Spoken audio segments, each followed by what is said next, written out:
itu ketetapan ilahi. Yang bersyukur ditambah oleh Allah. Yang tidak bersyukur panisnya berat. Apa panismennya? Adzabun syadid, siksa yang luar biasa. Inilah orang-orang yang tidak bersyukur. Dasar yang kedua, wa may yashkur fa innama yashkuru li nafsihi wa man kafara fa innallaha ghaniyyun hamid. Yang bersyukur pada dasarnya nilainya kembali pada dirinya. Menambah pundi-pundi amal saleh. Menambah nilai-nilai keimanan dan ketakwaan. Wa man kafara fa innallaha ghaniyyun hamid. Yang tidak pandai bersyukur, sesungguhnya Allah tidak butuh hamba yang demikian. Bagaimana nasibnya? Ada seorang hamba manusia dikatakan, aku nggak butuh kamu. Padahal yang butuh Allah kita. Betul atau tidak? Itulah persoalannya. Jadi syukur ini menjadi nilai yang paling besar. Oleh sebab itu, Ibnu Qayyim al-Jauziyah pernah menyatakan, asyukru nisful iman. Syukur itu separuh daripada iman. Karena saking pentingnya. Mudah-mudahan kita terus tercatat menjadi hamba-hamba yang bersyukur pada Allah Subhanahu wa taala. Salawat dan salam terlimpah untuk Nabi kita baginda Nabi Muhammad sallallahu alaihi wasallam. Saudaraku ma'asyiral muslimin,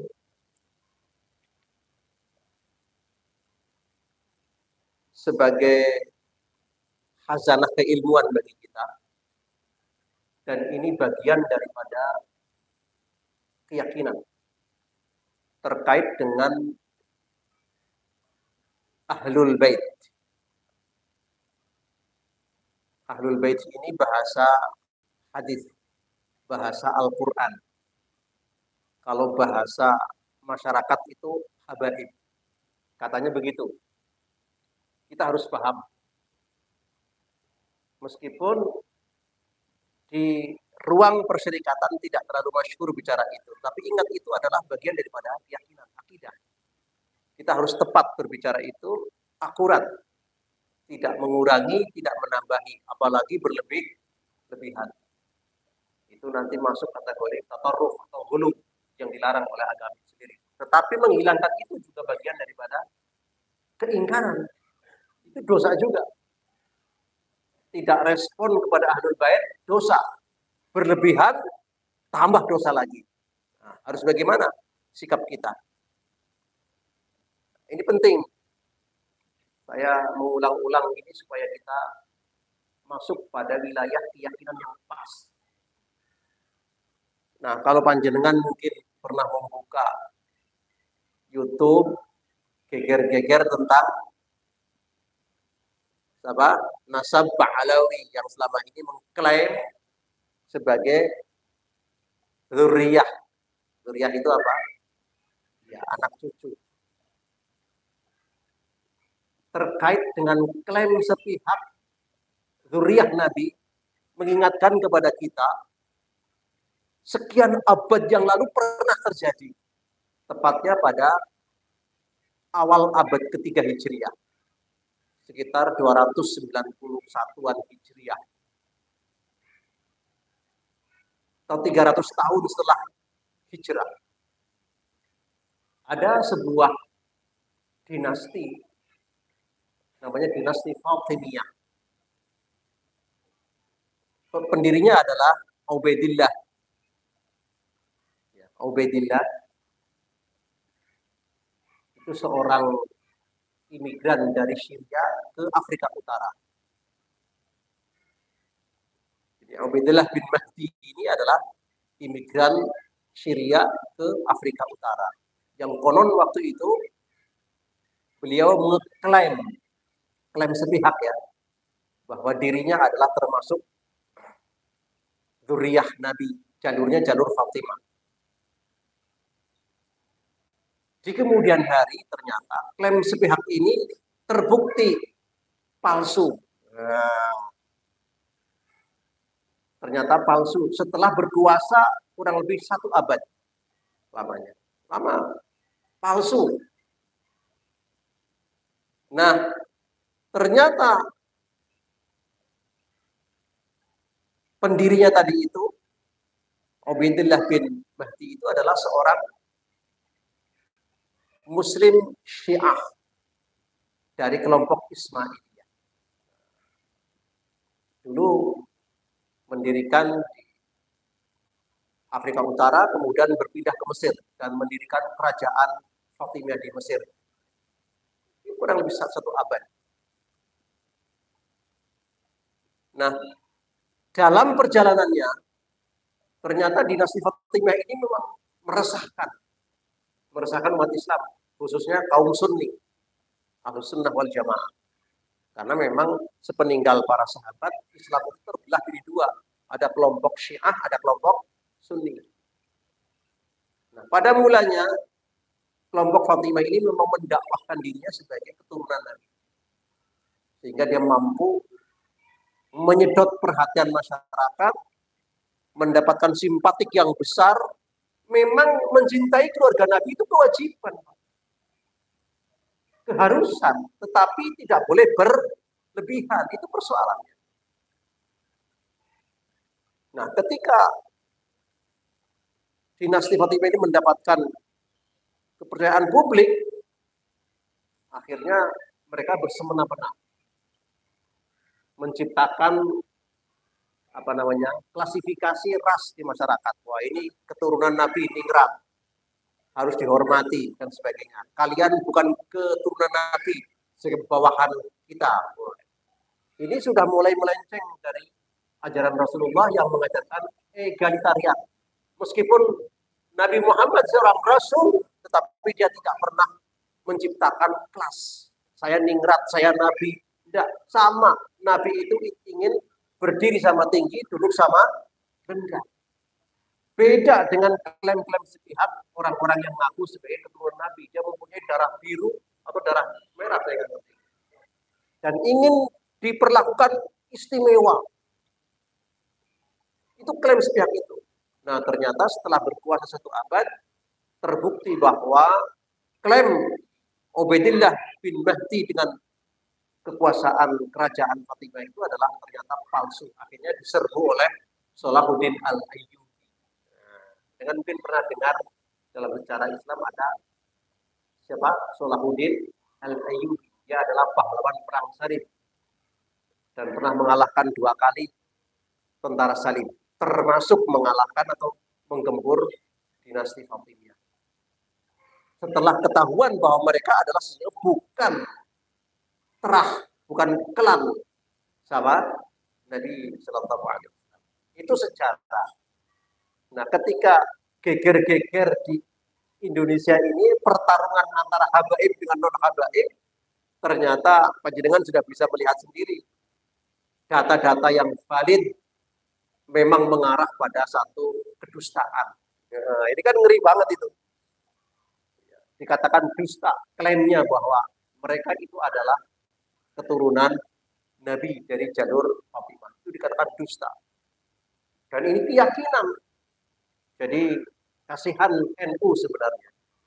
NU sedang digoyang luar biasa.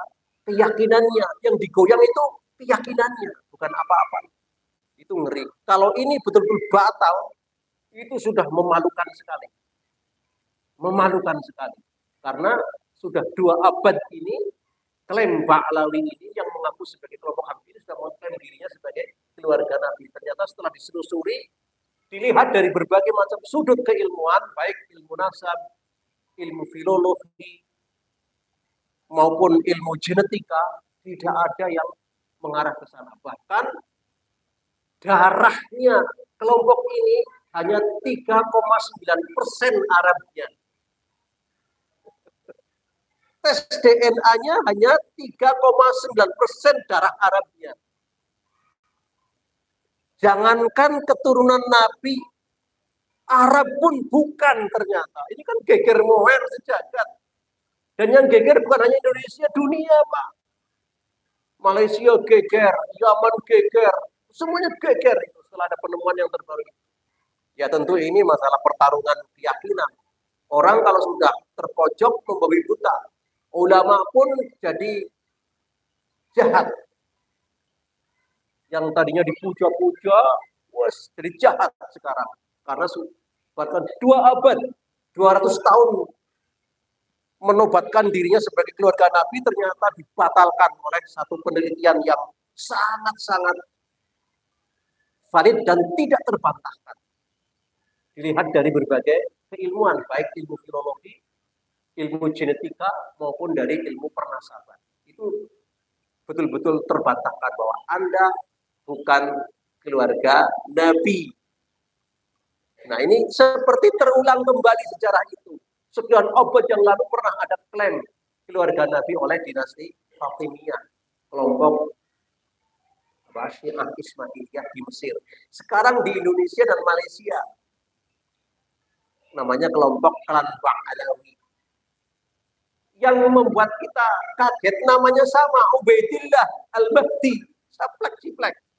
Dulu juga Ubaidillah Al-Mahdi, pemimpin Fatimiyah, yang ngaku sebagai keluarga cucu Nabi. Sekarang juga tokohnya sama, Ubaidillah Ibnu Isa, sama namanya. Dan itu sudah dinyatakan batal secara sudut keilmuan. Dan ini sedang tarung di internal NU. Saya kasihan kadang seperti ini. Karena muhibbinnya, orang-orang yang mencintai mereka kan banyak sekali. Ya kan?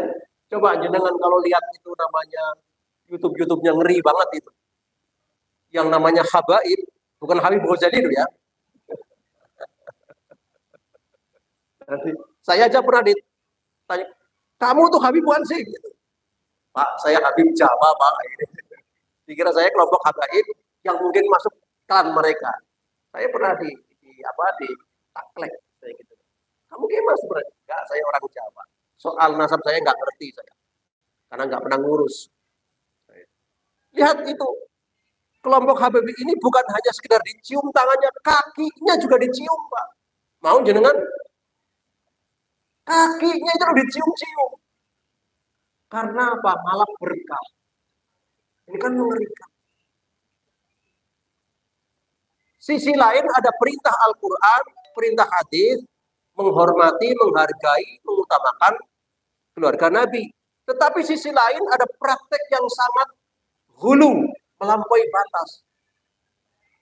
Nah, keyakinan kita harus jelas. Di mana sih keyakinan kita dalam kaitan ini? Apakah termasuk yang menafikan? Dosa, nggak boleh. Menafikan keluarga Nabi itu dosa. Apakah termasuk yang berlebihan? Dosa juga. Harus bagaimana? Ini akan kita bahas. Kita di awal ini sebagai mukaddimah bahwa ini sedang geger-geger di medsos dan sebagainya. Ada perseteruan luar biasa terkait dengan masalah ini.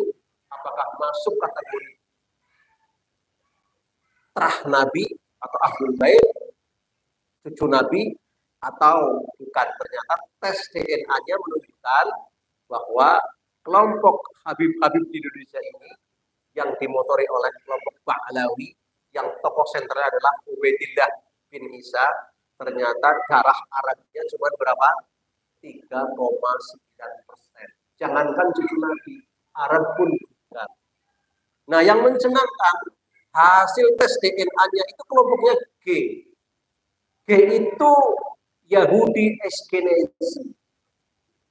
Kelompok Yahudi Ashkenazi. G. Kalau darahnya keturunan Nabi itu J1, J2. Ini kelompok Habaib ini ternyata darahnya apa? G1, G2. Yang itu diyakini adalah kelompok dari Yahudi Ashkenazi. Yahudi Ashkenazi ini adalah Yahudi palsu. Di kalangan Yahudi juga palsu. Karena apa? Di kalangan Yahudi hanya ada 12 genetika. 12, ini yang ke-13. Jadi Ashkenazi itu adalah Yahudi yang ke-13. Artinya orang-orang non-Yahudi yang masuk Yahudi tapi ingin berkuasa. Dan yang termasuk mendirikan negara Israel itu adalah Yahudi Ashkenazi. Bukan Yahudi asli, Pak. Makanya terjadi pertarungan antara Yahudi asli dengan Ashkenazi. Jadi ini kalangan ekstremis di kalangan Yahudi itu genetika, gennya Habib Bahar Smith, terus Habib Rizik itu G, masuk kategori Yahudi Ashkenazi, Yahudi kelompok yang ke-13. Itu ngeri banget itu. Ngeri banget itu, Pak. Nah, padahal posisinya disembah-sembah, ngeri banget cara nyembah-nyembah.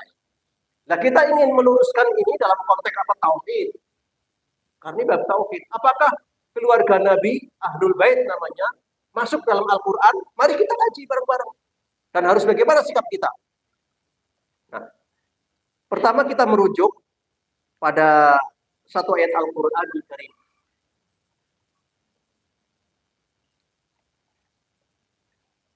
ya, nanti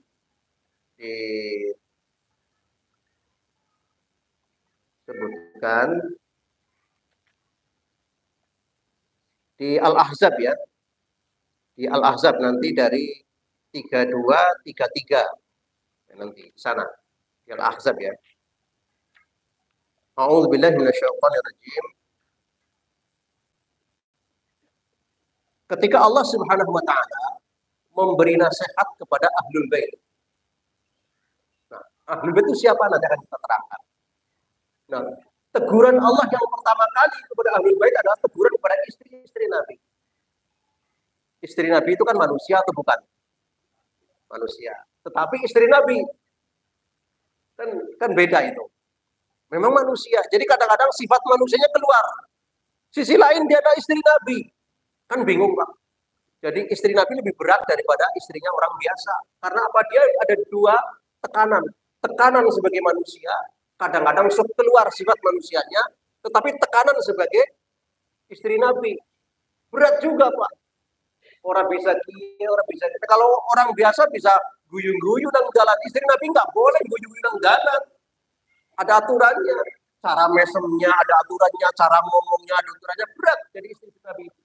Nah, makanya Allah Subhanahu wa taala menegur kepada istri-istri Nabi yang mungkin saat itu disinyalir oke, bojo Nabi dene kayak mau biasa, ditegur oleh Allah Subhanahu wa taala. Dialah dari kita baca a'udzubillahi minasyaitonirrajim. Ya nisa'an nabi, wahai istri-istri Nabi, lastunna ka'ahadin nisa.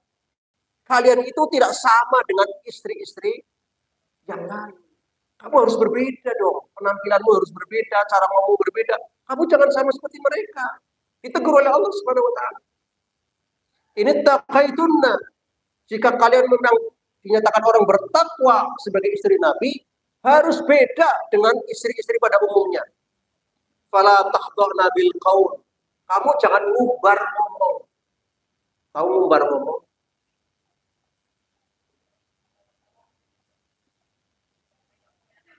Apa ya? Bahasa kita apa kalau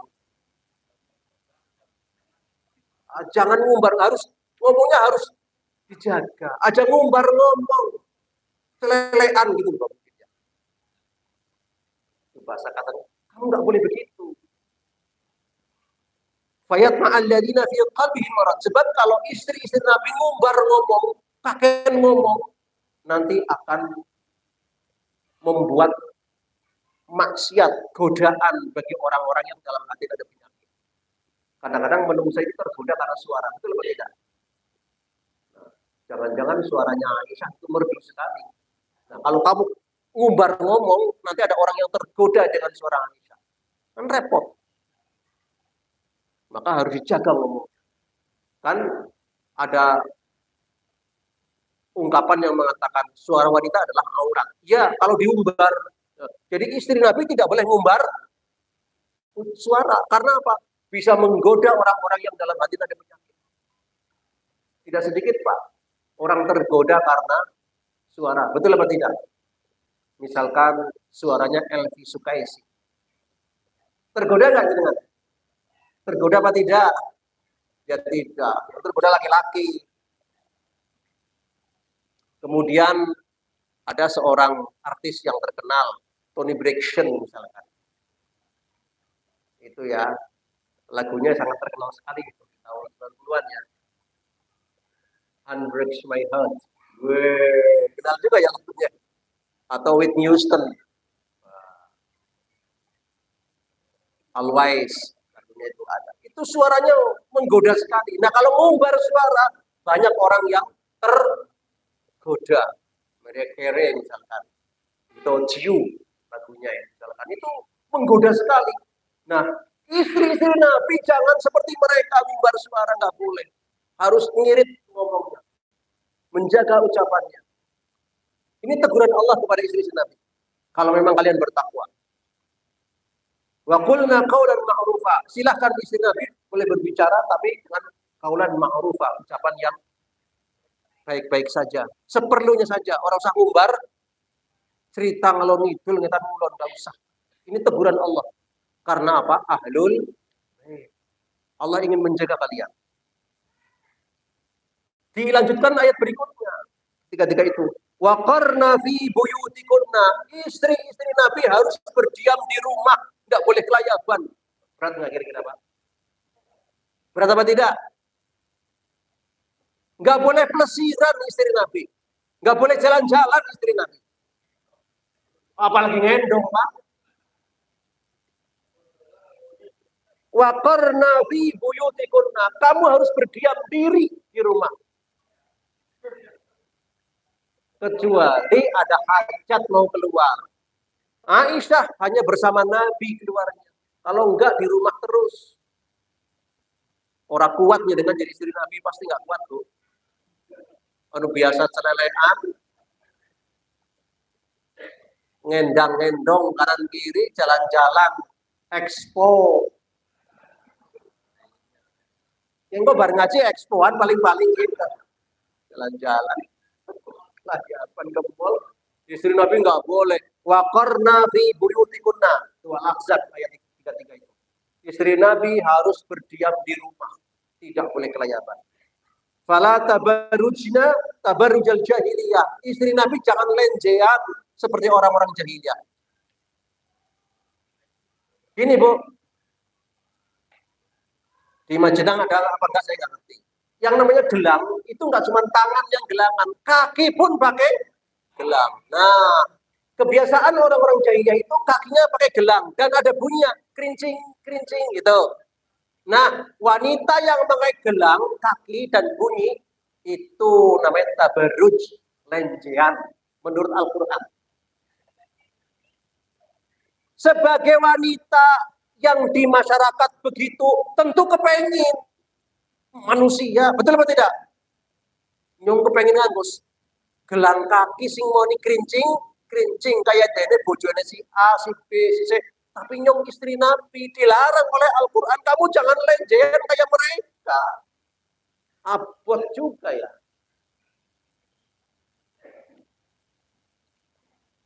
Apakah ibu-ibu Aisyah begitu? Apa termasuk yang ikut tabarruj? Alhamdulillah. Di rumah saja.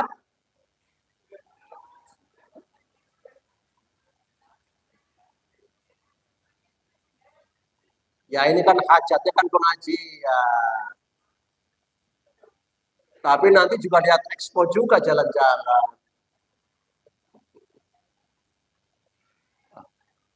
Ini. Itulah istri Nabi. Berat juga ya. Ditegur oleh Allah. Nggak boleh begitu. Nggak boleh. Nggak boleh. Karena sudah ada pembantunya suruh belanja. Punya pembantu. Anas bin Malik itu pembantu Nabi 10 tahun. Dia yang belanja, dia yang apa-apa. Sangat dimanjakan. Dan ini teguran untuk istri-istri Nabi. Mungkin istri lainnya ada yang belanja, tapi istri Nabi nggak boleh. Luar biasa ini. Saking ketatnya ibu-ibu, saking ketatnya, sehingga tidak bisa berinteraksi ekonomi, kecuali memang dari Nabi. Apa kata Aisyah? Saya sudah menyaksikan 3 bulan purnama. Kami tidak punya makanan, hari-hari hanya alma wa tamr, alma wa tamr. Esok mangan kurma, awan kurma, sore kurma, minum. 3 bulan kata Aisyah. Saya sudah menyaksikan bulan purnama 3 kali. Kami belum bisa makan apa-apa kecuali hanya kurma, air, kurma, air. Saya yakin jenengan masuk angin. Ini karena tidak ada. Karena dia mau keluar nggak boleh. Mungkin kalau keluar boleh, mungkin dia cari makanan. Karena tidak boleh. Betapa ketatnya menjadi istri-istri Nabi. Itu ujian takwa, Pak. Ujian iman sekali. Apakah kuat diuji dengan kemelaratan, dengan kemiskinan, dengan kekayaan? Gitu. Dan istri-istri Nabi ujiannya adalah kemiskinan. Karena kekayaan Nabi habis untuk dakwah. Kecuali siapa? Khadijah. Satu-satunya istri yang moncer, yang bergelimang hartanya Khadijah. Karena itu di awal Islam. Tetapi pasca itu semuanya miskin. Dan Aisyah sudah mengakui itu. Saya hanya makan air dan kurma selama 3 bulan purnama. Dia nggak bisa keluar. Ibu ya, jadi ibu Aisyah ini mau ikut istri-istri Nabi atau ikut istri yang lain?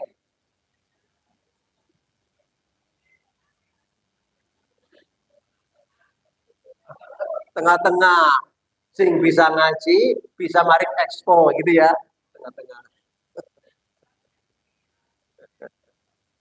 Wa aqimna shalah.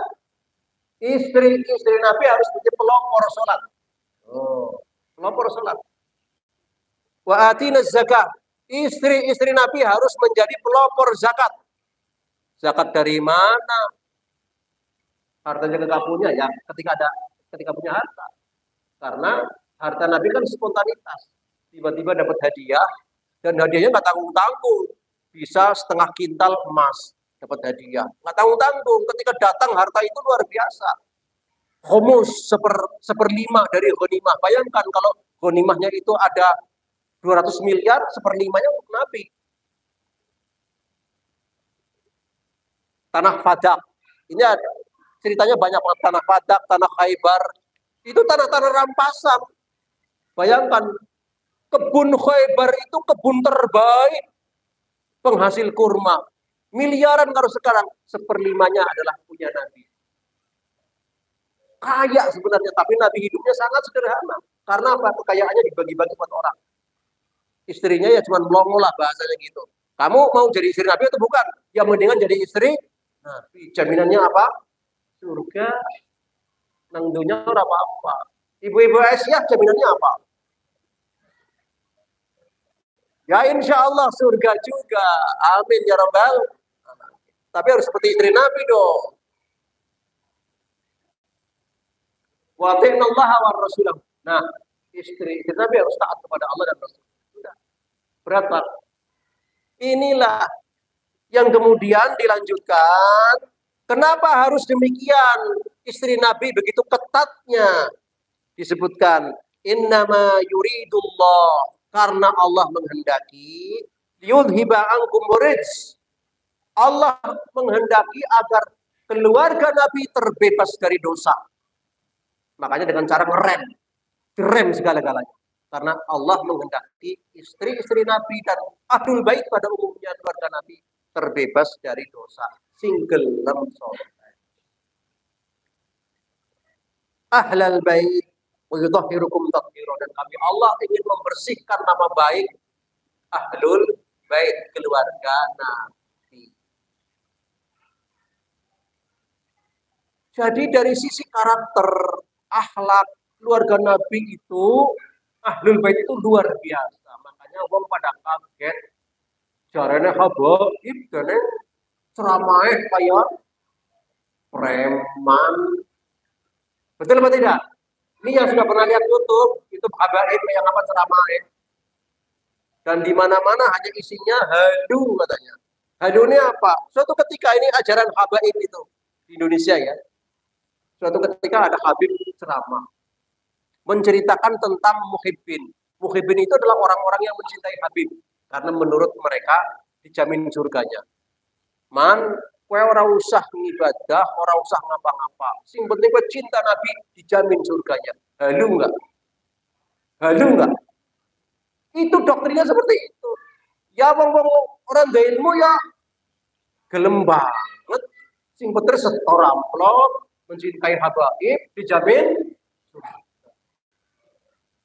Itu dokternya begitu. Kan kacau balau. Makanya dikritik banyak orang. Ini Habib keluarga Nabi apa preman ya? Kan begitu. Biar jelas ini clear. Kita clear harus jelas berbicara masalah ini. Nah suatu saat ada ceramah yang mengatakan begini. Ada seorang ya pemabok macam-macam. Tapi dia mencintai Habib. Suatu saat dia meninggal dunia.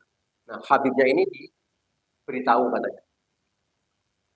Habib, Maman meninggal deh. Oh ngomong karo keluarganya, jangan dulu dimakamkan. Tunggu saya dulu. Habibnya datang bawa rajah. Tahu rajah nggak Bu? Tulisan sesuatu. Ditaruh di belakang kepalanya. Ini sudah taruh, kemudian dia dikafani dan dikubur. Sebelum dikubur dia bilang, man, yo ngerti, kue mabok, kue ora sholat. Tapi yo ngerti, kue cinta buat karo nyong kue Habib. Nges, engko nek malaikat mungkar nakir teka, orang sudah dijawab. Sampaikan surat saya kepada mungkar nakir, dia akan pergi sendiri. Itu ceramah ditutup. Inna lillahi wa inna ilaihi raji'un. Ceramah seperti itu laku keras bagi masyarakat kita. Laku keras.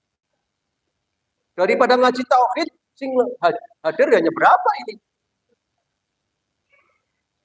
Ngaji tauhid yang menyelamatkan dunia akhirat hanya hadir berapa? Tapi ngaji seperti itu, hadu-hadu, itu ribuan yang datang. Enak.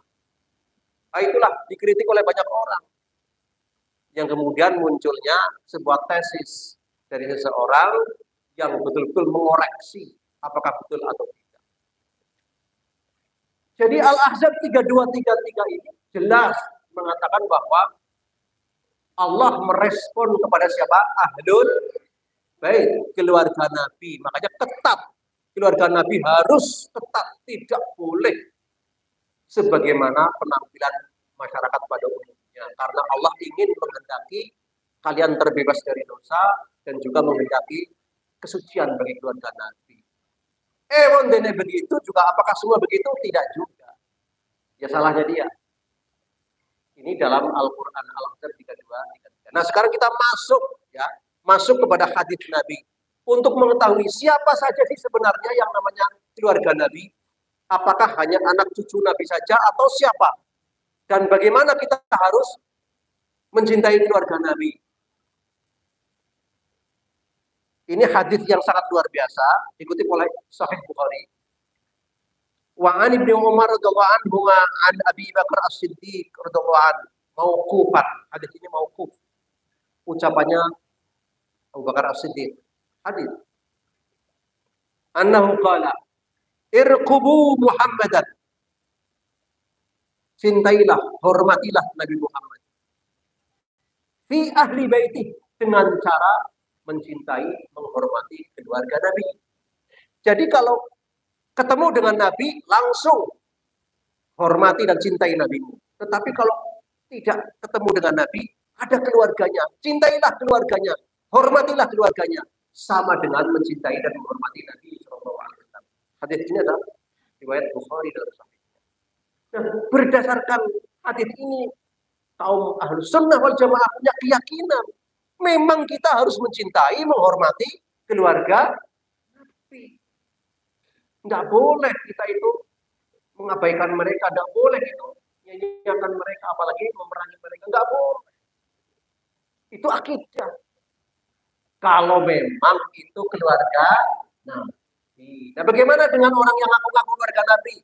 Ya nanti nasibnya seperti siapa? Dinasti Fatimiyah. Kebongkar juga, lu orang Syiah ngaku-ngaku. Akhirnya dibabat habis. Jangan-jangan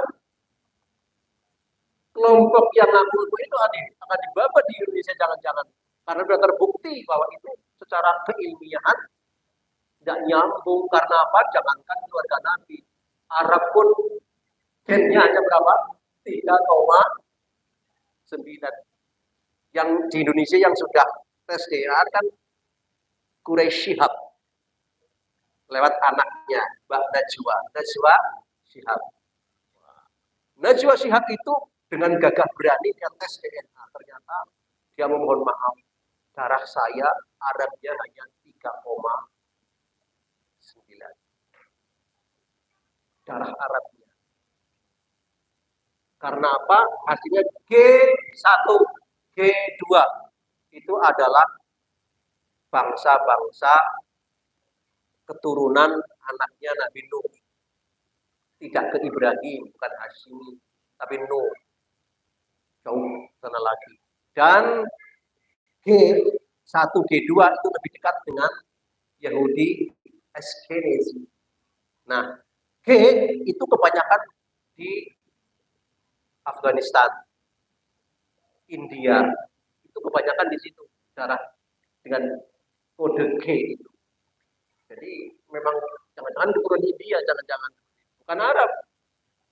Gitu. Dan Yaman kebanyakan itu imigran dari India kebanyakan, bukan asli Arab.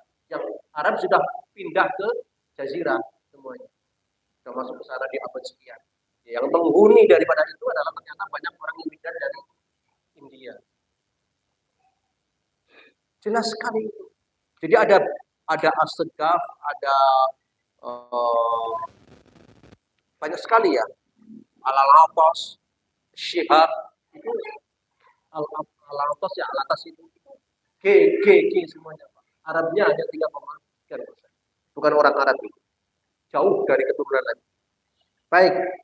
Ini hadis yang kita baca adalah supaya mengerti siapa sih yang namanya Ahlul Bait, apakah didominasi hanya keturunan Nabi melalui jalur Fatimah atau yang lain. Ini sebuah kisah yang panjang. Ceritanya adalah kisahnya Yazid dengan Zaid. Yazid itu adalah orang tabi'in. Dia tidak ketemu dengan Nabi, tapi ketemu dengan sahabat. Sedangkan Zaid adalah sahabat besar. Akan ada 3. Ada Zaid bin Arqam, Zaid bin Harithah, Zaid bin Thabit. Kalau Zaid bin Arqam itu adalah sahabat besar. Zaid bin Thabit adalah sekretaris Nabi. Zaid bin Harithah adalah siapa?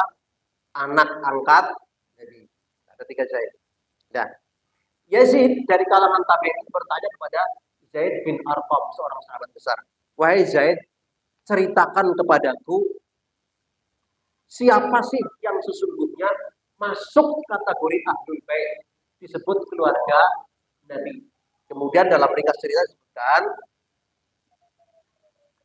pertama adalah Nisa Ahlul Bait. Tentu istri-istri Nabi adalah Ahlul Bait. Karena tadi ayatnya sudah kita baca kan? Di Al-Ahzab 3233. Jelas masuk 1 berarti ya, itu kelompok. Kemudian manhum. Siapa lagi di samping istri Nabi sebagai Ahlul Bait? Hum alu Ali. Ahlul Bait itu disebut keluarga Nabi itu adalah anak cucu Ali. Wah, ini yang luar biasa ini. Apakah sampai sekarang ada? Ya, ada. Anak cucunya Ali bin Abi Thalib. Karena Ali menikah dengan siapa? Fatimah. Sampai sekarang ada 2 kelompok ya, istri-istri Nabi dan keluarga Ali. Yang ketiga, wa adu Aqil, anak cucunya Aqil. Siapa Aqil? Aqil kakaknya Ali. Juga termasuk Ahlul Bait. Sama kedudukannya Pak, sama. Adu Aqil. Manhum? Adu Ja'far, anak cucunya Ja'far. Siapa Ja'far? Ja'far kakaknya Ali bin Abi Thalib. Jadi Ali paling kecil, kakaknya Aqil, kakaknya lagi Ja'far. Anak cucunya juga disebut Ahlul Bait. Kedudukannya sama. Siapa lagi? Wa alu Abbas, anak cucunya Abbas, paman Nabi sallallahu alaihi wasallam. Jadi menurut hadis sahih ini, yang namanya Ahlul Bait itu ada 5 istri-istri Nabi, keluar anak cucunya Ali, anak cucunya Aqil, anak cucunya Ja'far, anak cucunya Abbas. Bayangkan dari 5 keturunan atau 4 keturunan, karena istri Nabi yang ini pada meninggal semuanya, kecuali Khadijah. Dari 4 keturunan, kira-kira mulai abad yang ke-6, sekarang abad yang ke-20, Satu. Kira-kira sudah berapa banyak Pak? Kira-kira Pak? 4 keturunan. Kan udah ratusan juta kan? Berarti menyebar ke bagian anak cucunya Abbas menyebar, anak cucunya Ali menyebar, anak cucunya Ja'far menyebar, anak cucunya Aqil menyebar. Semuanya adalah ahlul bait. Kewajiban kita apa? Tadi hadis yang kita baca. Irkubu Muhammadan. Cintailah, hormatilah, hargailah keluarga Muhammad. Jelas itu hadis. Nah, suatu ketika seandainya kita mendengar secara sahih di Majenang ada cucu atau keluarga Nabi, kewajiban kita harus apa? Menghormati dan menghargai. Yang konon ini sejarahnya bisa dibuktikan. Muhammad Darwis, Pak Ahmad Dahlan itu terahnya sampai kepada keluarga. Nah, jika itu betul, maka penghormatan kita kepada Ahmad Dahlan dan anak cucu Dahlan itu harus beda dengan yang lain, Pak. Tapi kan kita husnudon ya, tidak ada penelitian. Betul, itu kewajiban, itu akidah, Pak, nggak bisa tidak. Kalau kita nyuwia mereka, dosa kita, Pak. Karena sudah ada perintahnya. Nah, sampai hari ini yang kita tahu ya hanya keluarga Ahmad Dahlan yang memang disinyalir terahnya itu sampai ke keluarga Nabi. Maka jika demikian, kita harus menghormati berbeda dengan yang lain. Penghormatan memang harus begitu perintahnya. Hadisnya mengatakan begitu. Arkubu Muhammad ala ahli bait. Kamu menghormati Muhammad melalui menghormati keluarganya. Yang ada 4 jalur tadi. Nah, anehnya di Indonesia ini justru yang dimonopoli oleh Ali, anak cucunya Ali. Ini kan keterlaluan. Apakah mereka tidak pernah belajar tentang Ahlul Bait? Apakah di Indonesia ini tidak ada keluarganya Ja'far? Jangan-jangan banyak. Betul atau tidak, Pak? Hanya mungkin menyembunyikan. Apakah di Indonesia ini tidak ada keluarganya, anak cucunya dari Aqil atau Ja'far? Jangan-jangan ada. Cuman mereka menyembunyikan. Sing koar-koar malah anak cucunya Nabi dari Fatimah. Jebulnya setelah diuji klinis malah hasilnya nol. Kan repot. Ini mengingatkan kita seperti lahirnya dinasti Fatimiyah yang menggelorkan sebagai keluarga Nabi, minta dihormati, minta dihargai, disanjung-sanjung. Ternyata malah itu adalah kelompok Syiah Ismailiyah. Wajar kalau itu dihancurkan oleh Salah al-Ayyubi. Nah, apa yang kita pelajari dari keyakinan ini adalah merupakan doktrin tauhid. Ingat-ingat, betul. Meski demikian, cara penghormatannya, cara mencintainya tidak hulu, tidak melampaui batas. Bagaimana tidak melampaui batas? Karena Rasul sudah mengajari, la tutruni kama atratin nasara. Hai kalian, jangan berlebih-lebihan menganggap aku sebagai Muhammad. Biasa sajalah. Hormatilah ini nabimu. Cukup. Tidak berlebihan. Nabi aja tidak mau berlebihan. Karena apa? Yang berlebihan adalah orang-orang Nasara kepada nabinya. Sangat berlebihan. Nabi Muhammad tidak mau.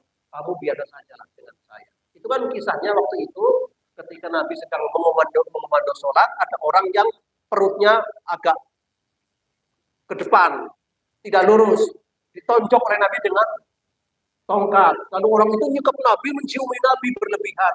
Dia mengatakan, ya fulan, la tutruni kama atratin nasara. Praktekmu kepada saya ini berlebihan. Cintailah nabimu di atas segala-galanya, betul. Tapi tidak seperti ini caranya. Dia malah kepengen diambung tangannya, kepengen diambung sikile. Hadisnya jelas. La yasjudu rojulun li rojulin. Tidak boleh sujud wong kepada wong. Kalau boleh, aku perintahkan kepada istri untuk sujud kepada suami. Kalau boleh. Karena tidak boleh Maka tidak boleh. Lihat saja gambarnya. Bagaimana orang-orang muhibbin katanya, orang yang cinta Nabi itu sampai mencium kakinya. Karena pengalam berkah. Ini yang tidak ada doktrin dalam Muhammadiyah. Tidak ada seperti itu. Tapi mencintai Nabi dan keluarganya hak. Itu kewajiban. Ya, tetapi berlebih-lebihan itu adalah bukan ajaran Islam dan bukan ajaran Nabi SAW. Oleh sebab itu, kita berada pada posisi tengah. Oleh sebab itu, bersyukur di Muhammadiyah tidak ada doktrin hulu. Makanya tidak laku di Muhammadiyah jualan Habib, kecuali Habib Ghazali. Yang sampai ini masih laku ngajar di Majenah. Tapi kan yang dijual kan bukan terahnya. Kita ngaji bareng-bareng Quran dan hadis. Tetapi saudara kita yang sedang digonjang-ganjingan kasihan sekali. Kalau itu batal, berarti selama ini batalah agamanya. Begitu Pak konsekuensinya. Kalian sudah mengagung-agungkan kelompok ini, ternyata batal sebagai keluarga Nabi. Berarti batal agama Anda. Ngeri itu konsekuensinya. Maka pusing sebenarnya. Sangat pusing sekali. Ini prahara besar. Tsunami akidah di kalangan mereka sekarang. Tsunami akidah. Sedang digonjang-ganjing akidah. Bersyukur akidah Muhammadiyah tidak pernah digonjang-ganjing. Karena memang dasarnya Quran dan hadis. Kalau doktrin hulu itu bukan Quran dan hadis. Hanya sifatnya halusinasi. Nah, ini berbahaya sekali. Jadi bersyukurlah kita selama ini yang belajar akidah dengan lurus. Ya, kita tidak boleh menafikan terkait dengan Ahlul Bait. Jika memang ada terbukti. Kalaupun belum terbukti ya husnudzon saja. Tentu selama mereka mempraktekkan Islam dengan sangat jelas. Bukan sekedar Islam-Islaman yang kita lakukan. Insya Allah kalau kita kembali pada Quran dan hadis, ya ini semuanya bisa dipertanggungjawabkan. Karena perspektif Quran dan hadis bagaimana Ahlul Bait ya harus dihormati. Allah saja kepengen menghormati Ahlul Bait. Menhindarkan dari dosa, menciptakan kesucian. Kita diperintahkan irkumu, cintailah, hormatilah Ahlul Bait dan Nabi, yakni dari 4 jalur tadi. Nah, inilah yang perlu kita luruskan. Jadi kita tidak anti Ahlul Bait. Justru kita harus menghormati dan mencintai Ahlul Bait. Tetapi yang benar bukan kepalsuan. Sebab selama ini sedang ada kepalsuan di mana-mana terkait dengan masalah terah keluarga Nabi. Yang kita inginkan adalah kejujuran. Insya Allah kalau sebuah kejujuran kita akan hormati sebagai hak. Apalagi itu titah daripada Quran dan hadis. Saudaraku ma'asyiral muslimin, mengapa ini penting? Karena ini adalah bagian menyikapi isu nasional di medsos. Agar kita juga bisa secara jujur, suatu ketika barangkali ada orang mengatakan, gimana pandangan Muhammadiyah terhadap habaib? Ceritakan sesuai dengan pandangan Quran dan hadis. Ya, kami menghargai, kami menghormati Ahlul Bait. Ada 5 jalur, istri-istri Nabi, keluarga Ali, keluarga Aqil, keluarga Ja'far, dan keluarga Abbas. Dimanapun kita mendapatkan mereka sebagai keluarga 4 jalur itu, jika benar kita harus hormati, kita harus hargai, tetapi tidak berlebihan. Begitu. Itu kita. Nah, kalau sampai kita anti, keliru. Tauhid nggak mengajar seperti itu. Jangan, nggak boleh anti dan juga tidak berlebihan. Itulah posisi kita di tengah-tengah sebagai umatan wasatoh. Itulah yang didoktrinkan oleh Nabi SAW agar kita senantiasa berada di tengah-tengah. Tidak hulu sebagaimana mangkana qablakum. Kaum-kaum terdahulu Yahud dan Nasrani itu selalu berlebihan dalam mencintai nabinya. Nah, alhamdulillah doktrin kita juga tidak ada hulu fisalihin. Memandang ulama juga tidak berlebihan. Karena memang kita tidak ada doktrin alam berkah ya. Al-barakatu minallah. Berkah itu datang dari Allah. Itu yang kita yakini. Soal kedudukan ulama, ya ulama itu pewaris para nabi. Tetapi ingat, pewaris yang mengajarkan ajaran-ajaran Nabi. Tetapi kalau pewaris tidak mengajarkan ajaran Nabi, ngajarin siapa? Kan repot.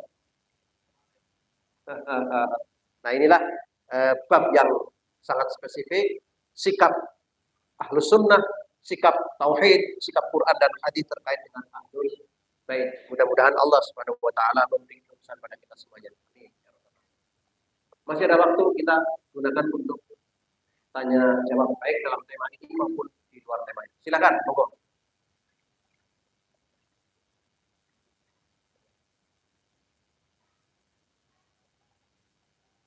Ada pertanyaan? Ya, silakan dulu.